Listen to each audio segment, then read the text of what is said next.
ആത്മീയമാമുണർവാലേ ദീപ്തമാക്കണേ. വചനം മഴയായി പെയ്യും, കൃപതൻ നിറവായൊഴുകും. വിടുതൽ നൽകുന്ന വചനം, അറിവിൻ്റെ പൊരുളാകും വചനം. സൗഖ്യമാ ജീവന. ആത്മീയ ഉണർവ്. യേശുവിൽ സ്നേഹമുള്ളവരെ, കർത്താവ് നമുക്ക് നൽകിക്കൊണ്ടിരിക്കുന്ന എല്ലാ അനുഗ്രഹങ്ങൾക്കും നമുക്ക് ദൈവത്തിന് നന്ദി പറയാം. ഈ സുന്ദരമായ ദിവസത്തെ ഓർത്ത് ദൈവത്തിന് നമുക്ക് നന്ദി പറയാം.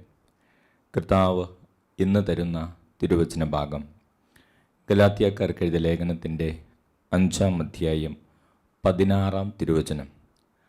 ആത്മാവിൻ്റെ പ്രേരണകൾ അനുസരിച്ച് വ്യാപരിക്കുവിൻ, ജഡമോഹങ്ങളെ ഒരിക്കലും തൃപ്തിപ്പെടുത്തരുത്. വചനം നമ്മോട് പറയുകയാണ്, ആത്മാവിൻ്റെ പ്രേരണകൾ അനുസരിച്ച് വ്യാപരിക്കുവിൻ, ജഡമോഹങ്ങളെ ഒരിക്കലും തൃപ്തിപ്പെടുത്തരുത്. സ്നേഹമുള്ളവരെ, പരിശുദ്ധാത്മാവ് നമുക്ക് പറഞ്ഞു തരുന്നൊരു വലിയ സത്യം ഇതാണ്. ആത്മാവിൻ്റെ പ്രേരണകൾ അനുസരിച്ച് ഒരു വ്യക്തി വ്യാപരിച്ചാൽ ആ വ്യക്തിക്ക് ജഡത്തിൻ്റെ മോഹങ്ങളെ തൃപ്തിപ്പെടുത്താതെ ജീവിക്കാൻ കഴിയും. ദൈവത്തിൻ്റെ വലിയ ശക്തി ആ വ്യക്തിയിലേക്ക് കടന്നു വരും. Live by the holy spirit, living by the spirit. സ്നേഹമുള്ളവർ, ദൈവത്തിൻ്റെ പരിശുദ്ധാത്മാവിനാൽ നയിക്കപ്പെടുക. അതാണ് വചനം നമുക്ക് പറയുന്നത്. ഈ ലോകത്തിലെ പ്രതിസന്ധികളെ, ശരീരത്തിൽ നിന്നുണ്ടാകുന്ന പ്രലോഭനങ്ങളെ അതിജീവിക്കുവാൻ ദൈവത്തിൻ്റെ വചനം നമുക്ക് തരുന്ന ഒരു നിർദ്ദേശമാണ് ആത്മാവിൻ്റെ പ്രേരണകൾ അനുസരിച്ച് ജീവിക്കുക. ദൈവത്തിൻ്റെ പരിശുദ്ധാത്മാവിൻ്റെ പ്രേരണകൾ അനുസരിച്ച് ജീവിക്കുക. ഇത്രയും നാളത്തെ ഈ ധ്യാന ശുശ്രൂഷകൾക്കിടയിൽ അനേകായിരങ്ങൾ പലപ്പോഴും വന്ന് പങ്കുവച്ചിട്ടുള്ള വലിയൊരു വേദനയും സങ്കടവുമാണ്. അവർക്കൊരു വിശുദ്ധമായ ജീവിതം നയിക്കുവാൻ ആഗ്രഹമുണ്ട്, നല്ലൊരു ജീവിതം നയിക്കുവാൻ ആഗ്രഹമുണ്ട്. നല്ലത് കാണാനും നല്ലത് കേൾക്കാനും നല്ലത് ചിന്തിക്കാനും നല്ലത് പ്രവർത്തിക്കാനും ആഗ്രഹമുണ്ട്. എന്നാൽ അവർക്കത് സാധിക്കുന്നില്ല. അത് അനേകർ, ആയിരങ്ങൾ ഒരുപക്ഷെ പങ്കുവച്ചിട്ടുള്ള ഒരു വേദനയാണ്, സങ്കടമാണ്. അത് ആഗ്രഹിക്കുന്നുണ്ട്, നല്ല കാര്യങ്ങൾ ചെയ്യണമെന്നും പ്രവർത്തിക്കണമെന്നും, പക്ഷേ സാധിക്കുന്നില്ല. ദൈവത്തിൻ്റെ തിരുവചനം നമുക്ക് പറഞ്ഞു തരികയാണ്, ഈ ലോകത്തിൻ്റെ മോഹങ്ങളെയും ജഡത്തിൻ്റെ മോഹങ്ങളെയും നമുക്ക് അതിജീവിക്കാൻ സാധിക്കും. എങ്ങനെ? ആത്മാവിൻ്റെ പ്രേരണകളനുസരിച്ച് വ്യാപരിച്ചാൽ നമുക്കത് സാധിക്കുമെന്ന് ദൈവത്തിൻ്റെ വചനം പറഞ്ഞു തരികയാണ്. ഒരിക്കൽ ഒരു യുവതിയായിട്ടുള്ള ഒരു സഹോദരി എൻ്റെ അരികിൽ പ്രാർത്ഥിക്കാൻ വന്നപ്പോൾ എൻ്റെ അടുത്ത് പറഞ്ഞു, അവർക്ക് നല്ല ഉയർന്ന വിദ്യാഭ്യാസമുണ്ട്, നല്ല ജോലിയുണ്ട്, എല്ലാ സാഹചര്യങ്ങളും അവർക്ക് വളരെ നല്ല അനുകൂലമാണ്. അങ്ങനെ അവർ പഠിച്ചുകൊണ്ടിരുന്നപ്പോൾ അവർക്കൊരു സ്നേഹബന്ധമുണ്ടായിരുന്നു. എന്നാൽ പിന്നീട് അത് വീട്ടുകാരറിഞ്ഞപ്പോൾ അത് സമ്മതിച്ചില്ല. അങ്ങനെ ആ ബന്ധം വേണ്ടായെന്ന് വയ്ക്കേണ്ടി വന്നു. അതിനുശേഷം അവർ വളരെ നന്നായിട്ട് അതൊക്കെ വേണ്ടായെന്നൊക്കെ വെച്ച് അവർ വിവാഹ ജീവിതത്തിലേക്ക് പ്രവേശിച്ചു. വിവാഹ ജീവിതത്തിലേക്ക് പ്രവേശിച്ച് കുറേ നാളുകൾ കഴിഞ്ഞപ്പോൾ ഈ ഭാര്യയും ഭർത്താവും തമ്മിൽ ഇടയ്ക്ക് എന്തൊക്കെയോ പറഞ്ഞ് അടിപിടികളൊക്കെ ഉണ്ടായി, ചെറിയ വഴക്കുകളൊക്കെ ഉണ്ടായി. ഈ സ്ത്രീക്ക് അതുവരെ വളരെ നന്നായിട്ട് ജീവിച്ചിരുന്നൊരു സ്ത്രീയായിരുന്നു. ആ സ്ത്രീക്ക് ആ പഴയ ആ സ്നേഹിതനോട് മിണ്ടാനും ആ സ്നേഹിതനെ ഒന്ന് കേൾക്കാനുമൊക്കെ താല്പര്യമായി. ഒരു തവണ ഒരു മിസ്ഡ് കോൾ അയച്ചു. അങ്ങനെ പിന്നീട് ആ വ്യക്തി തിരിച്ചു വിളിച്ചു. പിന്നെ ഇവർ പരസ്പരം കാര്യങ്ങൾ പങ്കുവയ്ക്കാൻ തുടങ്ങി. ഈ സഹോദരിയുടെ ഭർത്താവിൻ്റെ പ്രശ്നങ്ങൾ ആ വ്യക്തിയോട് പങ്കുവയ്ക്കാൻ തുടങ്ങി. ആ വ്യക്തി വിവാഹം കഴിച്ച സ്ത്രീയുടെ പ്രശ്നങ്ങൾ ഇവരോട് പങ്കുവയ്ക്കാൻ തുടങ്ങി. അങ്ങനെ കുറേ നാളുകൾ കഴിഞ്ഞ് ഇവർ വളരെയധികം അടുത്തു. പിന്നെ ഇവരുടെ ജീവിതത്തിൽ ഒത്തിരിയേറെ തെറ്റുകൾ വന്നുകൂടി, ഒത്തിരിയേറെ പാപങ്ങൾ ഇവരുടെ ജീവിതത്തിൽ സംഭവിച്ചു. ഇപ്പോൾ ഈ സ്ത്രീ ആകെ ഒരു പ്രതിസന്ധി അവസ്ഥയിലാണ്. അവർക്ക് അവരുടെ ഭർത്താവിനെ സ്നേഹിക്കാൻ കഴിയുന്നില്ല. കാരണം ഈ ആദ്യത്തെ സ്നേഹിതനെയാണ് ഇപ്പോൾ ഭർത്താവിനെ പോലെ കൊണ്ട് നടക്കുന്നത്. അവൾ എൻ്റെ അടുത്ത് വന്ന് സങ്കടങ്ങളൊക്കെ പറഞ്ഞ് ഒത്തിരി കരഞ്ഞു. അപ്പം എൻ്റെ അടുത്ത് പറഞ്ഞു, വെച്ചാൽ ഒരിക്കലും ഇങ്ങനെയൊന്നും ആയിത്തീരണമെന്ന് ഞാൻ ആഗ്രഹിച്ചതല്ല. എൻ്റെ വീട്ടുകാർ ഈ ബന്ധം ഉപേക്ഷിക്കാൻ ആദ്യ നാളിൽ പറഞ്ഞപ്പോൾ ഞാനത് സമ്മതിച്ചതാണ്. ഞാനത് ദൈവത്തിൻ്റെ പദ്ധതിയായിട്ട് എടുത്തതാണ്.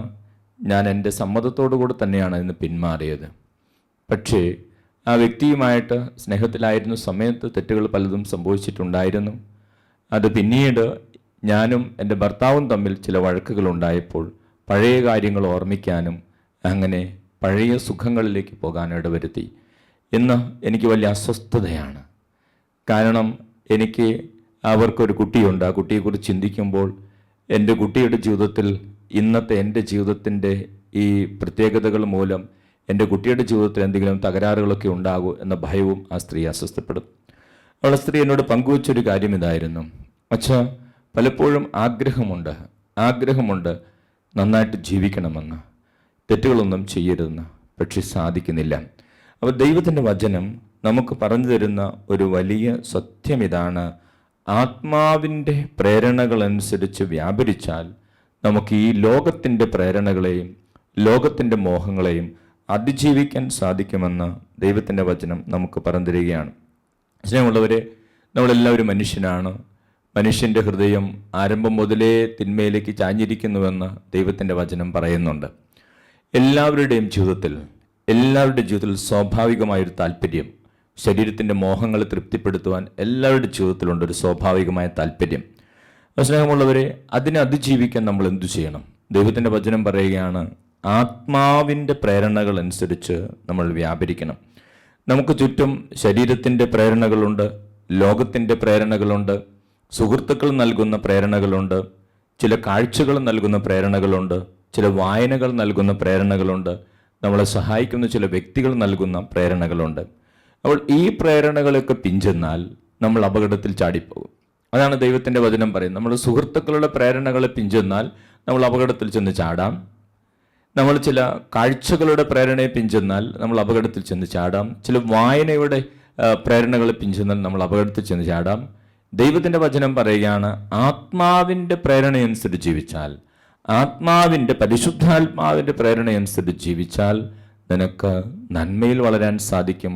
നിനക്ക് ജഡമോഹങ്ങളെ തൃപ്തിപ്പെടുത്താതെ ഒരു വിശുദ്ധമായ ജീവിതം നയിക്കുവാൻ സാധിക്കുമെന്ന് കർത്താവിൻ്റെ തിരുവചനം നമുക്ക് പറഞ്ഞു തരികയാണ്. പ്രൈസ് ദി ലോർഡ്, ഹല്ലേലൂയ. യേശുവേ നന്ദി, യേശുവേ സ്തോത്രം. അപ്പോസ്തല പ്രവർത്തനത്തിൽ 2-ാം അധ്യായം അവിടെ 38-39 തിരുവചനങ്ങളിൽ അവിടെ പത്രോസിൻ്റെ പ്രസംഗം കേട്ട് അവിടെ മനുഷ്യർക്ക് വലിയ മാനസാന്തരം ഉണ്ടായിക്കഴിഞ്ഞപ്പോൾ എന്താണ് ഞങ്ങൾ ചെയ്യേണ്ടത് എന്ന് ചോദിച്ചപ്പോൾ പത്രോസ് അവരോട് പറയുന്ന കാര്യം ഇതാണ്. പത്രോസ് അവരോട് പറഞ്ഞു, നിങ്ങൾ പശ്ചാത്തപിക്കുവിൻ. 38-ാമത്തെ തിരുവചനം, അപ്പോസ്തല പ്രവർത്തനം 2-ാം അധ്യായം 38-39 തിരുവചനങ്ങൾ. നിങ്ങൾ പശ്ചാത്തപിക്കുവിൻ, പാപമോചനത്തിനായി എല്ലാവരും യേശുക്രിസ്തുവിൻ്റെ നാമത്തിൽ സ്നാനം സ്വീകരിക്കുവിൻ, പരിശുദ്ധാത്മാവിൻ്റെ ദാനം നിങ്ങൾക്ക് ലഭിക്കും. ഈ വാഗ്ദാനം നിങ്ങൾക്കും നിങ്ങളുടെ സന്താനങ്ങൾക്കും വിദൂരസ്ഥർക്കും നമ്മുടെ ദൈവമായ കർത്താവ് തൻ്റെ അടുക്കലേക്ക് വിളിക്കുന്ന എല്ലാവർക്കും ഉള്ളതാണ്. പ്രൈസ് ദി ലോർഡ്, ഹല്ലേലൂയ. യേശുവേ നന്ദി. സ്നേഹമുള്ളവരെ, ദൈവത്തിൻ്റെ പരിശുദ്ധാത്മാവ് ഒരു വ്യക്തിയിൽ പ്രവർത്തിക്കണമെങ്കിൽ ആ വ്യക്തിക്ക് ആദ്യമായിട്ട് പശ്ചാത്താപം ഉണ്ടായിരിക്കണം, മാനസാന്തരം ഉണ്ടാകണം. ജീവിതത്തിലെ കുറവുകളെക്കുറിച്ച്, തെറ്റുകളെക്കുറിച്ച്, വീഴ്ചകളെക്കുറിച്ച് മാനസാന്തരം ആ വ്യക്തിയുടെ ജീവിതത്തിൽ ഉണ്ടാകണം. അതോടൊപ്പം ദൈവത്തിൻ്റെ വചനം പറയുകയാണ്, ആ വ്യക്തി ഈ മാനസാന്തരപ്പെട്ട കാര്യങ്ങൾ ഏറ്റുപറഞ്ഞ ഒരു വീണ്ടും ജനനം ആ വ്യക്തിയുടെ ജീവിതത്തിൽ ആവശ്യമാണ്. ആ വീണ്ടും ജനനത്തിലേക്ക് കടന്നു വന്ന് പ്രാർത്ഥിക്കുമ്പോൾ, യേശുവിനെ രക്ഷകനും നാഥനുമായിട്ട് സ്വീകരിക്കുമ്പോൾ ആ വ്യക്തിയിലേക്ക് പരിശുദ്ധാത്മാവ് കടന്നു വരും. പരിശുദ്ധാത്മാവിൻ്റെ ശക്തി ആ വ്യക്തിയിൽ പ്രവർത്തിക്കുമെന്ന് ദൈവത്തിൻ്റെ വചനം പറഞ്ഞു തരികയാണ്. സ്നേഹമുള്ളവരെ, പരിശുദ്ധാത്മാവിനാൽ നിറഞ്ഞ് പരിശുദ്ധാത്മാവിനാൽ നയിക്കപ്പെടുന്ന ഒരു വ്യക്തിക്ക്, പരിശുദ്ധാത്മാവിൻ്റെ പ്രേരണകൾ അനുസരിച്ച് ജീവിക്കുന്ന ഒരു വ്യക്തിക്ക് ഈ ലോകത്തിൽ നിന്നുണ്ടാകുന്ന പരീക്ഷണങ്ങളെ, പ്രലോഭനങ്ങളെ അതിജീവിക്കുവാൻ കഴിയുമെന്ന് കർത്താവ് നമുക്ക് പറഞ്ഞു തരികയാണ്. ദൈവത്തിൻ്റെ പരിശുദ്ധാത്മാവ് നമ്മളെ വളരെയധികം സഹായിക്കും. ദൈവത്തിൻ്റെ പരിശുദ്ധാത്മാവ് നമ്മളെ വഴി നടത്തും. അതുകൊണ്ടാണ് വചനം പറയുന്നത്, പരിശുദ്ധാത്മാവ് നയിക്കപ്പെടുന്ന ഒരു ജീവിതം നയിക്കുക. Living by the spirit of God. ദൈവത്തിൻ്റെ പരിശുദ്ധാത്മാവിനാൽ നയിക്കുന്ന ഒരു ജീവിതം നയിക്കുക. ദൈവത്തിൻ്റെ പരിശുദ്ധാത്മാവ് നമ്മളെ നയിച്ചാൽ, ദൈവത്തിൻ്റെ പരിശുദ്ധാത്മാവ് നമ്മളെ വഴി നടത്തിയാൽ നമുക്ക് ഈ തിന്മയുടെ സ്വാധീനങ്ങൾ അതിജീവിക്കാൻ സാധിക്കുമെന്ന് പരിശുദ്ധാത്മാവ് നമ്മൾ ഓർമ്മിപ്പിക്കുകയാണ്. യോഹന്നാന്റെ സുവിശേഷത്തിൽ 14 അധ്യായത്തിൻ്റെ 26 തിരുവചനം യേശു പറയുന്ന കാര്യങ്ങളാണ്. യോഹന്നാന്റെ സുവിശേഷം 14 അധ്യായം 26 തിരുവചനം. അവിടെ യേശു ഇങ്ങനെയാണ് പറയുന്നത്: എൻ്റെ നാമത്തിൽ പിതാവ് അയക്കുന്ന സഹായകനായ പരിശുദ്ധാത്മാവ് എല്ലാ കാര്യങ്ങളും നിങ്ങളെ പഠിപ്പിക്കുകയും ഞാൻ നിങ്ങളോട് പറഞ്ഞിട്ടുള്ളതെല്ലാം നിങ്ങൾ അനുസ്മരിപ്പിക്കുകയും ചെയ്യും.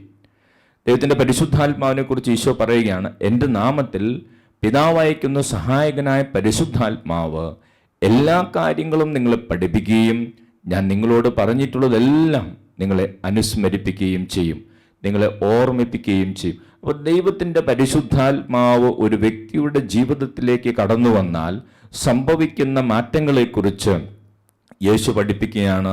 ആ വ്യക്തിയെ പരിശുദ്ധാത്മാവെല്ലാം പഠിപ്പിക്കും. ആ വ്യക്തിക്ക് ആവശ്യമായിട്ടുള്ളതെല്ലാം പരിശുദ്ധാത്മാവ് പറഞ്ഞു കൊടുക്കും. രണ്ടാമതായിട്ട്, യേശുവിൽ നിന്ന് നമ്മൾ കേട്ടിട്ടുള്ള കാര്യങ്ങളെല്ലാം വേണ്ട സമയങ്ങളിൽ പരിശുദ്ധാത്മാവ് നമ്മളെ ഓർമ്മിപ്പിച്ചു തരും. പ്രൈസ് ദി ലോർഡ്, ഹല്ലേലൂയ. യേശുവേ നന്ദി. പരിശുദ്ധാത്മാവ് നമ്മളെ എല്ലാ കാര്യങ്ങളും പഠിപ്പിക്കും. പരിശുദ്ധാത്മാവ് എല്ലാ കാര്യങ്ങളും നമ്മളെ പഠിപ്പിക്കും എന്ന് പറയുമ്പോൾ ഈ ലോക ജീവിതത്തിൽ വിജയം നേടാൻ, ലോകത്തിൻ്റെ കുതന്ത്രങ്ങളെയും ലോകത്തിൻ്റെ മോഹങ്ങളെയും അതിജീവിക്കുവാൻ നമ്മളെ സഹായിക്കുന്ന ദൈവത്തിൻ്റെ ആത്മാവ് സത്യാത്മാവാണ്. ഈ സത്യാത്മാവിനെ കുറിച്ച് ഈശോ ഇങ്ങനെ പറയും. യോഹന്നാന്റെ സുവിശേഷം 16 അധ്യായം 13 തിരുവചനം: സത്യാത്മാവ് വന്നു കഴിയുമ്പോൾ സത്യത്തിൻ്റെ പൂർണ്ണതയിലേക്ക് അവൻ നിങ്ങളെ നയിക്കും. സത്യാത്മാവ് വന്നു കഴിയുമ്പോൾ സത്യത്തിൻ്റെ പൂർണ്ണതയിലേക്ക് അവൻ നയിക്കും. അതായത് പരിശുദ്ധാത്മാവാണ് ഒരു വ്യക്തിയെ സത്യത്തിൻ്റെ പൂർണ്ണതയിലേക്ക് നയിക്കുക. പരിശുദ്ധാത്മാവാണ് ഒരു വ്യക്തിയെ സത്യത്തിൻ്റെ പൂർണ്ണതയിലേക്ക് നയിക്കുന്നതെങ്കിൽ ആ വചനം ഒന്ന് തിരിച്ചിട്ടാൽ നമുക്ക് മനസ്സിലാകുന്ന ഒരു കാര്യം ഇതാണ്: അപൂർണതകളിലേക്ക് നമ്മുടെ ജീവിതങ്ങളെ കൊണ്ടുപോകുന്ന ആത്മാക്കളും ഈ ലോകത്തിലുണ്ട്. അപൂർണതകളിലേക്ക്, ലക്ഷ്യത്തിൽ നിന്ന് വ്യതിചലിപ്പിക്കുന്ന തിന്മയുടെ ശക്തികൾ ഈ ലോകത്തിലുണ്ട്. ഒരിക്കൽ ഞാൻ ഒരു യുവതിക്ക് വേണ്ടി പ്രാർത്ഥിച്ചു കൊടുത്തത്, ആ സഹോദരി വിദേശത്തായിരുന്നു. വിദേശത്താണ് അവരുടെ കുടുംബം. അവരവിടെ കഴിഞ്ഞു. അങ്ങനെ ആ സഹോദരിയുടെ ഉപരിപഠനത്തിന് MBA അങ്ങനെ എന്തോ ഒരു പഠനത്തിന് വേണ്ടി നാട്ടിൽ പൂനെക്ക് വന്നു. അങ്ങനെ പൂനെയിൽ വന്ന്, വിദേശത്ത് നിന്ന് പൂനെയിൽ വന്ന് അവിടെ MBA പഠനം നടക്കുകയാണ്. MBA പഠനം നടത്തുന്നതിനിടയിൽ ഈ പെൺകുട്ടി ഫേസ്ബുക്ക് വഴി ബോംബെയിലുള്ള ഒരു ചെറുപ്പക്കാരനുമായിട്ട് പരിചയപ്പെട്ടു. അങ്ങനെ പരിചയപ്പെട്ടു. അവർ തമ്മിൽ വളരെ അടുപ്പത്തിലായി, വളരെ നല്ല സ്നേഹത്തിലായി. ആ ചെറുപ്പക്കാരൻ്റെ പല ഫോട്ടോസും അതോടൊപ്പം തന്നെ അദ്ദേഹത്തിൻ്റെ വീടിൻ്റെ ഫോട്ടോയും കാര്യങ്ങളൊക്കെ അയച്ചു കൊടുത്തു. ഈ പെൺകുട്ടിയും അവളുടെ മാതാപിതാക്കളുടെ ഫോട്ടോയും കുടുംബത്തിൻ്റെ എല്ലാ കാര്യങ്ങളും ഫേസ്ബുക്ക് വഴി അങ്ങോട്ടും ഇങ്ങോട്ടും അയച്ചു കൊടുത്തു. പിന്നെ അവർ ഒത്തിരിയേറെ നേരം ചാറ്റ് ചെയ്തും സംസാരിച്ചും അതിനിടയിൽ മോശമായ ചിത്രങ്ങൾ അങ്ങോട്ടും ഇങ്ങോട്ടും അയച്ചു കൊടുത്തൊക്കെ അവർ വളരെയധികം അടുത്തുപോയി. അങ്ങനെ ഒരു ജഡമോഹങ്ങളെ തൃപ്തിപ്പെടുത്തിയുള്ള ഒരു ജീവിതത്തിലേക്ക് അവർ പോയി. ഈ പെൺകുട്ടിക്ക് തിരിച്ച് പിന്മാറാൻ പറ്റാത്ത രീതിയിൽ ഇവർ അടുത്തു. അങ്ങനെ ഇവരുടെ വിദേശത്തുള്ള മാതാപിതാക്കൾ അറിയാതെ ഈ പെൺകുട്ടി ആ യുവാവിനെ രജിസ്റ്റർ വിവാഹം നടത്തി. അങ്ങനെ വിവാഹം നടത്തി അവൻ്റെ കൂടെ പോവുകയാണ് ഈ ബോംബെയിലെ ഒരു സ്ഥലത്തേക്ക്. അവൻ ഫേസ്ബുക്കിൽ എപ്പോഴും വീടിൻ്റെ ഫോട്ടോസൊക്കെ അയച്ചു കൊടുത്തിരുന്നു. പക്ഷേ രജിസ്റ്റർ വിവാഹം കഴിഞ്ഞ് വീട്ടിലേക്ക് പോയപ്പോഴാണ് ഈ പെൺകുട്ടി വലിയൊരു സത്യം തിരിച്ചറിഞ്ഞത്. ഫോട്ടോ അയച്ചു കൊടുത്തതൊക്കെ അത് കളവായിരുന്നു. അവൻ ബോംബെയിലെ ഒരു സ്ലമ്മിലെ ആണ് കഴിയുന്നത്. ബോംബെയിലെ സ്ലമ്മിൽ ഒരു ചേരിയിലെ ഒരു ചെറിയ കുടിലിലാണ് അവൻ കഴിയുന്നത്. ആ വീട്ടിലേക്ക് കടന്നു ചെന്നപ്പോൾ ഈ പെൺകുട്ടിയുടെ ചങ്ക് തകർന്നു പോയി. ഈ ഫേസ്ബുക്കിലൂടെ പറഞ്ഞതെല്ലാം തെറ്റായിരുന്നു. ഫേസ്ബുക്കിലൂടെ ഇവൻ അയച്ചു കൊടുത്ത ഫോട്ടോസ് എല്ലാം തെറ്റായിരുന്നു. ഇവളാകെ കരഞ്ഞ് സങ്കടവും ബഹളവുമായി. ഇവൾക്ക് ഒരു തരത്തിൽ അതിന് പിന്മാറാൻ പറ്റാത്ത അവസ്ഥ വിദേശത്തുള്ള മാതാപിതാക്കൾ അറിഞ്ഞു. അങ്ങനെ മാതാപിതാക്കൾ നാട്ടിൽ വന്നു. അവർ വന്ന് ഈ ബോംബെയിലെ ഈ ചേരിയിലെ കാഴ്ച കണ്ട് അവരും പൊട്ടി കരഞ്ഞു. ഈ മകൾക്ക് വന്ന ഈ വലിയ അവസ്ഥയോർത്തോ.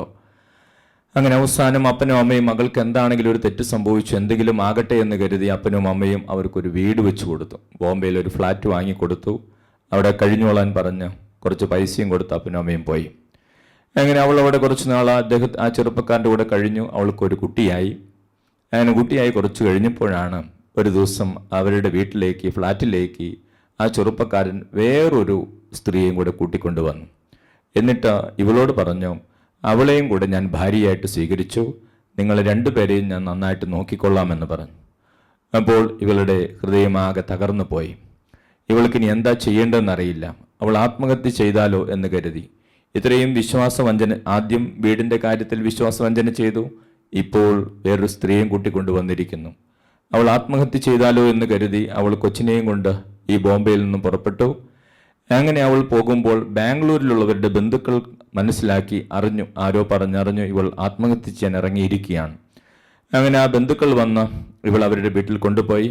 ഇവളുടെ മാതാപിതാക്കളെ വിവരം അറിയിച്ചു. അങ്ങനെ അപ്പനും അമ്മയൊക്കെ വന്നു. അവർ അപ്പോഴും ആ മകളെ കൈവിട്ടില്ല. അവർ ആ മകളെ സ്വീകരിച്ചു, വീണ്ടും സ്വീകരിച്ചു.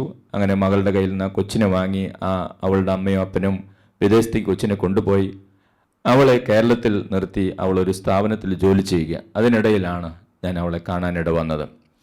സ്നേഹമുള്ളവരെ, ആ പെൺകുട്ടി പങ്കുവച്ചൊരു വലിയ സത്യം ഇതായിരുന്നു. തെറ്റിദ്ധരിക്കപ്പെട്ടു, സത്യമെന്ന് കരുതി പലതും വിശ്വസിച്ചു, പക്ഷെ അവസാനം വഞ്ചിക്കപ്പെട്ടു. അവൾ ദൈവത്തിൻ്റെ പരിശുദ്ധാത്മാവ് അവൾക്ക് വേണ്ടി പ്രാർത്ഥിച്ചപ്പോഴും, അല്ലെങ്കിൽ അവളൊരു ധ്യാനത്തിൽ സംബന്ധിച്ചപ്പോൾ അവൾക്ക് മനസ്സിലായ ഒരു കാര്യം ഇതായിരുന്നു: അവളുടെ ജീവിതത്തിൽ ദൈവത്തിൻ്റെ വചനമോ പ്രാർത്ഥനയോ പരിശുദ്ധാത്മാവിൻ്റെ നിയന്ത്രണമോ ഒന്നുമില്ലായിരുന്നു. അവൾ ലോകത്തിന് പ്രാധാന്യം കൊടുത്താണ് അതുവരെ ജീവിച്ചിരുന്നത്. ലോകത്തിനും ലോകത്തിലെ സന്തോഷങ്ങൾക്കും ഒക്കെ പ്രാധാന്യം കൊടുത്ത് ജീവിച്ചു. ദൈവത്തിനോ ദൈവത്തിൻ്റെ വചനത്തിനോ പരിശുദ്ധാത്മാവിനോ കൂദാശകൾക്കോ പ്രാധാന്യം നൽകാതെയാണ് ജീവിച്ചത്. അവസാനം എന്ത് സംഭവിച്ചു? പിശാച് വഴിതിരിച്ചു വിട്ടു. അതാണ് ദൈവത്തിൻ്റെ വചനം പറയുന്നത്: സത്യാത്മാവിനാൽ നയിക്കപ്പെടുന്നവരാണ് സത്യത്തിൻ്റെ പൂർണ്ണതയിലെത്തുന്നത്. പരിശുദ്ധാത്മാവ് നയിച്ചാലേ നമുക്ക് ലക്ഷ്യത്തിലെത്തിച്ചേരാൻ സാധിക്കുകയുള്ളൂ. പരിശുദ്ധാത്മാവ് നമ്മളെ നയിച്ചില്ല എങ്കിൽ നമ്മൾ വഴിതെറ്റിപ്പോകും, വഴിമാറിപ്പോകും, ലക്ഷ്യത്തിലെത്തിച്ചേരുകയില്ല. അപ്പോൾ ദൈവത്തിൻ്റെ പരിശുദ്ധാത്മാവിനെ കുറിച്ച് ഈശോ നമുക്ക് പറഞ്ഞു തരികയാണ്. പരിശുദ്ധാത്മാവ് എല്ലാ കാര്യങ്ങളും നിങ്ങളെ പഠിപ്പിക്കും.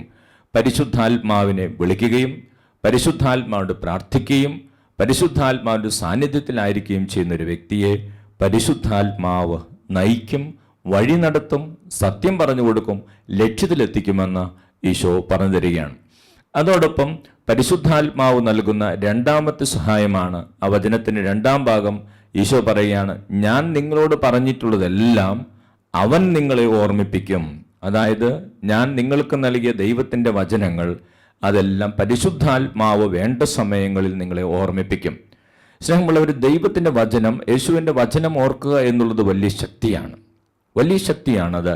യോഹന്നാന്റെ സുവിശേഷം 15:3 നമ്മളിങ്ങനെ വായിക്കും: ഞാൻ നിങ്ങളോട് പറഞ്ഞ വചന നിമിത്തം നിങ്ങൾ ശുദ്ധിയുള്ളവരായിരിക്കുന്നു. അത് ദൈവത്തിൻ്റെ വചനമാണ് നമ്മളെ ശുദ്ധീകരിക്കുന്നത്. ദൈവത്തിൻ്റെ വചനമാണ് നമ്മൾ ശക്തിപ്പെടുത്തുന്നത്. ദൈവത്തിൻ്റെ വചനമാണ് നമ്മൾ അനുഗ്രഹിക്കുന്നത്. ദൈവത്തിൻ്റെ വചനം ഓർത്തിരിക്കുന്ന ഒരു വ്യക്തിക്കാണ് നന്മകളിൽ നിലനിൽക്കാൻ സാധിക്കുക. ഇത് പരിശുദ്ധാത്മാവാണ് നമ്മളെ ഓർമ്മിപ്പിച്ചു തരിക. പരിശുദ്ധാത്മാവ് നമ്മളെ ഓർമ്മിപ്പിച്ചു തരും. ആത്മാവിൽ ജീവിക്കുവാൻ പരിശുദ്ധാത്മാവ് നമ്മളെ സഹായിക്കും. റോമാക്കാർക്ക് എഴുതിയ ലേഖനം 8:14 ദൈവാത്മാവിനാൽ നയിക്കപ്പെടുന്നവരെല്ലാം ദൈവമക്കളാണ്. ദൈവമക്കളായി ദൈവാത്മാവിനാൽ നയിക്കപ്പെടുന്നവരെ യേശുവിൻ്റെ വചനങ്ങൾ പരിശുദ്ധാത്മാവ് ഓർമ്മിപ്പിച്ചു കൊടുക്കും. നന്മകളിൽ നിലനിൽക്കാൻ അവരെ സഹായിക്കുകയും ചെയ്യും. ഈ ദൈവത്തിൻ്റെ പരിശുദ്ധാത്മാവിൻ്റെ ശക്തി ഈ ദിവസം നമ്മളിൽ നിറയാനും ആത്മാവിനാൽ നയിക്കപ്പെട്ടൊരു ജീവിതം നയിക്കുവാനും നമുക്ക് പ്രത്യേകമായിട്ട് പ്രാർത്ഥിച്ചൊരുങ്ങാം. നമുക്ക് കണ്ണുകളടച്ചോ ദൈവത്തിൻ്റെ പരിശുദ്ധാത്മാവ് നമ്മളെ നയിക്കാൻ വേണ്ടി നമുക്ക് പ്രാർത്ഥിക്കാം.